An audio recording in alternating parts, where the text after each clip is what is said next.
as I wrap up the project, I wanted to reflect a little bit upon the entire process from start to finish. We started out, or I started out with the clarifying stage, doing some in depth research on what ended up not even being my project. I started out looking at how are people getting screwed over when they're dealing with, car repair shops or services through dealerships. And that ended up not being something I was that passionate about.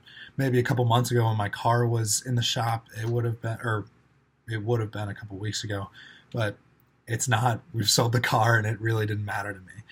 So then I started looking more towards my life, and I chose from a pretty important part of my life. My grandfather passed away about 2 years ago, and he had a great effect on all of us. He lived in Chicago. He raised me for, during my summers when I would spend in Oak Park. He encouraged me to go out and be creative and be a comedian or pursue whatever passion I had. He had a lot of influence in my life, and he had a lot of influence on my dad's life and my uncle's life and anyone he connected with. And I just wanted to figure out what went wrong, because there were a lot of things that happened, and there's a difference of opinion when it came to what happened to Grandpa Jim when he was in the hospital. And I was never really given the full explanation until diving into this project. And part of the explanation is about the healthcare industry as a whole, and more specifically, palliative care.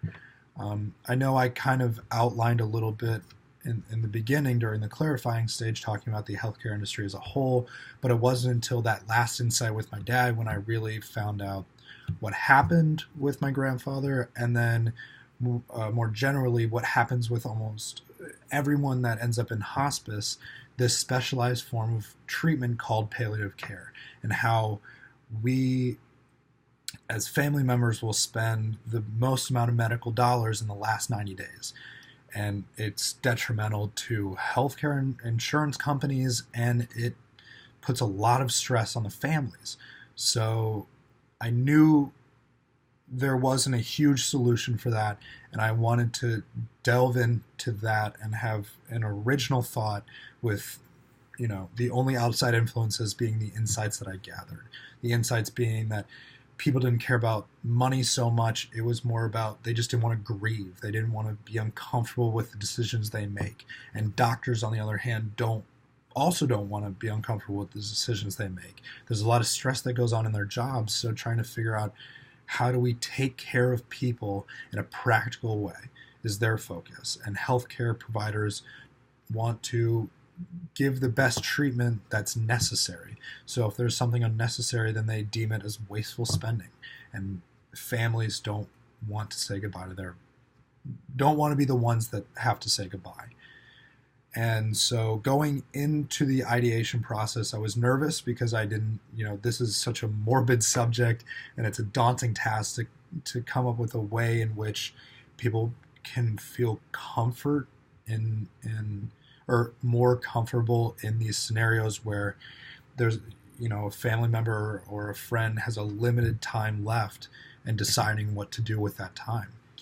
And so it took about an hour to an hour and a half to really iron out what I wanted my final solution to be. And even in the last time-lapse video, you can see there's a clock in the corner to just kind of show how even a third of that process, the last part, which was just elaborating on my idea, it took almost like 30 minutes. It was extensive, and I had peer reviews after every time I would do a lotus blossom or a little box, just getting feedback from different people that would walk in the room, to my roommate, and then outside of that, getting some opinions on the final prototype that I produce, just, constantly checking with other people how they felt about it from all perspectives, because to be quite honest, one, this is a complex business issue for sure, and two, we're dealing with people's emotions. I mean, this is about grieving, and how do you mitigate grieving or lessen people's discomfort when it comes to palliative care and how to treat patients with respect, but also understanding the practical sides of healthcare.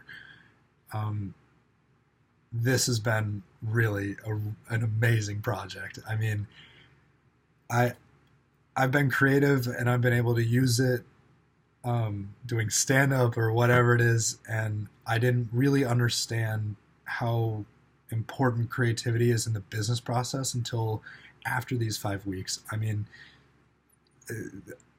I'm not like, I don't mean to be dramatic about this, but this has been honestly one of the coolest projects to do for school, because I mean, for all I know, I just came up with one of the better options for solving one of the biggest problems in healthcare right now. And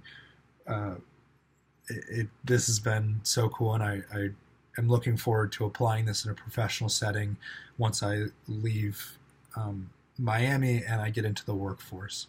So I can't thank you, Professor Iman, enough. I can't thank Maddie Perna enough for helping me along this project, and I can't thank all the people that I did interviews with and who peer reviewed all my work. I can't thank them enough.